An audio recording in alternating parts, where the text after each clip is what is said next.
So now we getting into it. This is the split in the kingdom of Israel. So now we understand that we all suffer through the same things. Well, if that's the case and they took our identity, then who the hell are we? You understand? Well, we are the children of Israel. Well, how did we get separated? How did we get over to America? Well, it started with the split in Israel. It started because Solomon decided to deal with women from other nations.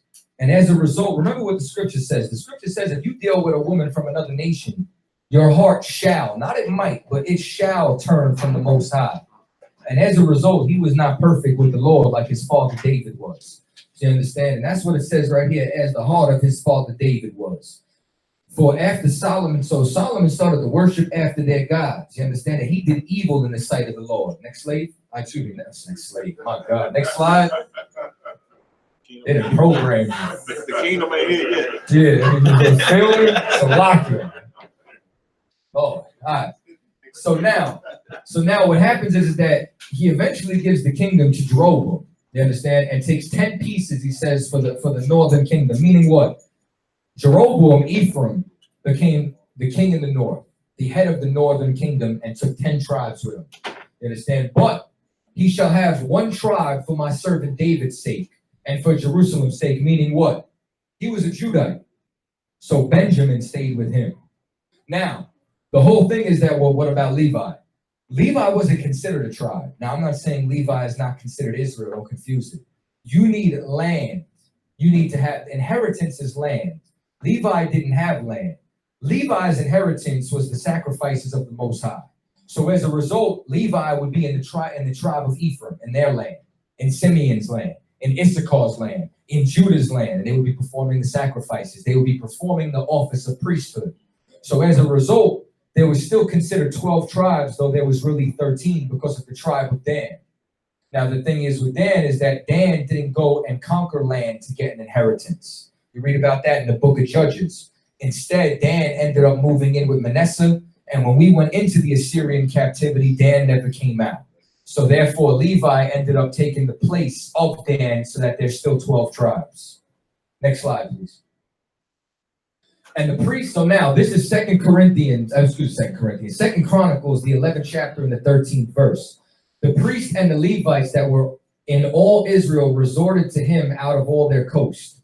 For the Levites left their suburbs and possessions and came to Judah and Jerusalem. For Jeroboam and his sons had cast them off from executing the priest office, meaning what? The Levites were kicked out of the northern kingdom. The kingdom split. The northern kingdom was given to Ephraim, southern kingdom was given to Judah. And then we were so wicked in the northern kingdom that we didn't want the priest there. So we sent the priest. That's why when you come around to the time of Christ, who was the main three people there? Judah, Benjamin, and Levi. Because Levi came down south. Next slide. So what you start to find out as well is they try to say, oh, well, Simeon was there too. Now, mind you, let me explain something as well. That doesn't mean that there was no Judites that left with us. That doesn't mean that there was no northern kingdom that was still in Jerusalem. We're talking about the bulk of the populations. Just like if you go to Miami, you got little Haiti, you got little Havana, you got little Jamaica. That doesn't mean that there's not other tribes there. It's just talking about the bulk of the people who live there. When you read in the scriptures, you find out about Anna the prophetess in the New Testament, who was an Asherite. Well, we're talking about the bulk of the populations. The problem is people are too literal. They try reading this book through the eyes of the devil, man. And as a result, they don't understand it. So now what you also start to find out is that the Lord destroyed us. You understand? There was a long season that Israel had been without a true God and without a teaching priest and without law. And during this time period, let me get the next slide. During this time period, what ended up happening is that, and he gathered Judah and Benjamin and the strangers with them out of Ephraim and Manasseh and out of Simeon, for they fell to him out of Israel in abundance. So now, meaning when you start reading these scriptures in 2 Chronicles, you find out that Simeon, although he was in the south, once all this started going on, and then we ended up leaving the Lord, Simeon came up north with us. And the borders of Israel ended up completely changing. Next slide. So now it gets into the exact split. So what you start to see is that the northern kingdom, you understand, was not only Israel, but the land was starting to be called Samaria. And what happened is that we ended up doing evil in the sight of the Lord. So now what happens is Shalmaneser comes and he ends up having us pay tribute. And now while paying tribute, this is also why the scripture says that Ephraim is a silly dove. Because what you'll find out is that he ends up, and the king of Assyria found conspiracy in Hosea, for he had sent messengers to the king of Egypt. We, instead of turning to the Lord like we did in ancient Egypt, we said, all right, these Assyrians, they're starting to get serious with us. They want too much. Let's go try to make allies with Egypt. So we became a silly dove because, you understand, we were a lovebird. We wanted this oppressor, and we wanted to trade it for this one. Same thing we do with the Democrats or the Republicans. You understand? So now, then the king of Assyria came throughout all the lands and went up to Samaria and besieged it 3 years. And this started what was the initiating move of the captivity of us going into Assyria. Next slide. So now in the 9th year of Hosea, the king of Assyria took Samaria and carried Israel away into Assyria and placed them into Halah and the harbor, and the river goes on. You go look where these cities were, you'll find out that there was Israel in these borders. You understand? So now, for it was that the children of Israel had sinned against the Lord. So we sinned against the Lord, and then the Lord ended up removing us. So it says, and we walk not in the statutes, and we walked in the statutes of the heathen, whom the Lord cast out from before the children of Israel, and of the kings of Israel which they made. Next slide. Therefore the Lord was very angry with Israel and removed them out of his sight. So what he ended up doing is, because we broke the law, statutes, and commandments, he ended up rejecting us and he cast us out. And the northern kingdom was now moved into Assyria. Next slide. So initially, this is what the kingdom of Israel looked like. We were unified, but we were all given a certain land for inheritance. Ephraim, Manasseh, Issachar, Reuben, Gad, Manasseh, all on this side. And here's another thing too. The reason why Reuben and Gad never crossed the Jordan is because they like to follow cattle. And they like to raise cattle and use that to live. That's just like the Gadites following the buffalo. They stayed on this side because it was a lot of plains. It was like the Plains Indians inside of America. You're going to find out all throughout this that these spiritual attributes fit, you understand, the North American Indians, so on and so forth. Next slide. So after the kingdom split, it started to look like this. Judah in the south, Israel in the north. We messed up with Assyria. Really, we messed up with the Lord. So the Lord sent Assyria to mess us up. You understand? And then we were taken away into Assyrian captivity. Next slide. Is there any proof? You damn right there is. This is the black obelisk of Shalmaneser in the British Museum. This is the tribute of Jehu. That is the tribute of Jehu, the house of Omri. The Assyrians kept records of what they did, who they put in captivity, who they destroyed. And that's why they found this artifact that lines up directly with what the scriptures say. Next slide.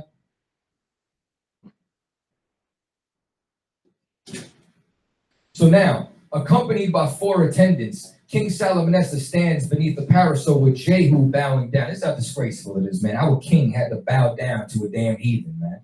You understand? And this was carved in there. And this is in the scriptures. Next slide. So now, 5 Israel. Now, before anybody says something, I couldn't fit the 5 on the damn screen. I know there's only 4 up there, all right? But if you go and look at the whole obelisk, you're going to see 5. So now, what you start to see is the tribute that they were paying.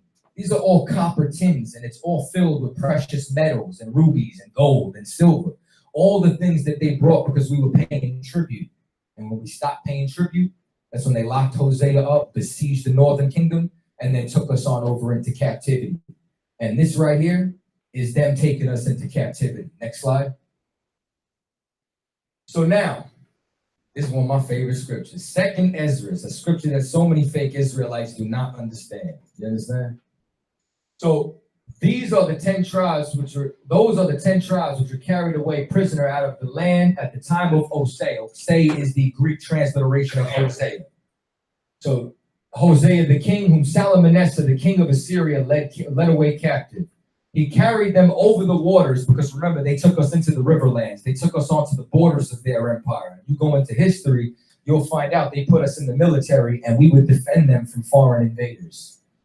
But they took his counsel amongst themselves that they would leave the multitude of the heathen and go forth into a further country where never mankind dwelt. Well, where was the place that never mankind dwelt? Name somebody who was here inside of the Americas besides the North American Indians. Nobody. You can't tell me they went into Africa. Africa was already inhabited by Ham. Y'all want to talk about how much y'all love Kemet so much, act like Kemet was the first damn civilization. Africa was inhabited from north to south. You understand? So now, that they might keep their statutes, which they never kept in their own land. This is why you find fringes with a border of blue on all the garments of the North American Indians. This is why the oldest 10 commandments is found where? Anybody know? Not you, Cat. What's up? Mexico. New Mexico. Get a brother hand. You know what I'm saying? They were found in New Mexico, the Los Lunes stone. And that's not the only place that they were found, because we came here with the intent of serving our power. And they entered into the Euphrates at the narrow passage of the river. The narrowest part, the narrowest part of that river is what? Is at the very mouth of it, where it opens up into the Persian Gulf. And then we came over here into the Americas. So now, it says, for the Most High showed them signs and held still the flood till they were passed over. For through that country there was a great way to go, namely 1.5 years, and the same region called Arsareth. So now, is Arsareth Turkey? Hell no. You understand? Arsareth is, we're going to find out. Next slide. I'm going to show you right now. I'm going to give you a source. Everybody should know this book. If not, this is Lost Tribes and Promised Land by Ronald Sanders. Some fake Jew. You understand? And he goes and does this history. And in this history, you start to uncover who the true Jews are, who the true Israelites are. Next slide. So now, a striking element in Columbus' geographical religiosity is his intense abiding and interest in the 4th or 2nd book of Ezra. Where you're going to find out, you understand? Now, I might get into this another time. I don't have too much time. I'm trying to move through this, right? But Columbus was not from Italy. Columbus was from Spain. His last name was Colon. So now, while they were in Spain, during the time of the Inquisition, Sephardic Jews were getting cast out of Spain. So as a result, you had things called conversos or new Christians. So during this time frame, they were trying to find a safe haven to practice their so-called religion, meaning their identity that they stole from us. And he converted to Christianity. And on this journey, you can read a couple of books, Hope Sails, The Secret Voyage of Christopher Columbus. I'm going to try to list some of them later. Even inside this book, it breaks down that Columbus was actually Jewish and that he was trying to do 2 things. Find the other tribes, because he believed that because the prophecies, they would have all the riches. And then also so that he would find a safe haven, so that this way those Jewish people would stop being persecuted from Spain and Portugal during the Inquisition. So he became obsessed with where the lost tribes went. Next slide. Contrary to legend, Columbus did not sail to prove that the earth was round. Most educated Europeans and mariners already knew that. Columbus estimated that the size of the Atlantic Ocean from reading his Bible. He had read in the 2nd book of Ezra in the Apocrypha that God created the world in 7 parts water and 6 of them dry land. So meaning what? There was 5 continents that they knew about. They knew they were missing a continent because they read the Bible. Next slide. Well, somebody might say, how many continents are there? If you went to school in the United States, where they do not educate us at all, you were taught that there were 7 continents: Africa, Antarctica, Asia, Australia, Europe, North America, and South America. But using the criteria defined above, meaning in the article that I pulled this out, many geologists, meaning geologists from other parts of the world, say that there are 6 continents, just like the Bible said. So Columbus was reading this and he's like, there's another landmass that nobody dwelt at except for who? Those that were in Ezra. You understand? The 10 tribes which came over to Arsareth, what is Arsareth? Next slide. So now it's breaking down that he was also studying this chapter. And he talks about how he held the waters for them and they traveled another 1.5 years to a region called Arsareth. Evidently a Greek corruption of the Hebrew, which they want to say, Cap's going to laugh, but Aretz, which is Arataza. You understand? Arataza meaning earth, land, or another country. It's the Greek transliteration, just like earlier when you saw Osei, which is really Hosea. Arsareth was America, man. Next slide. So now, out of all the interpreters that Columbus could have brought with him, what do you think the language was? Let me hear it. Hebrew. There was only one interpreter that he brought with him, Luis de Torres, a so-called Jew who had occupied a position under the government. He was fluent in Hebrew because Columbus knew who the hell he was going to see. He knew who he was going to find. Right. Next slide.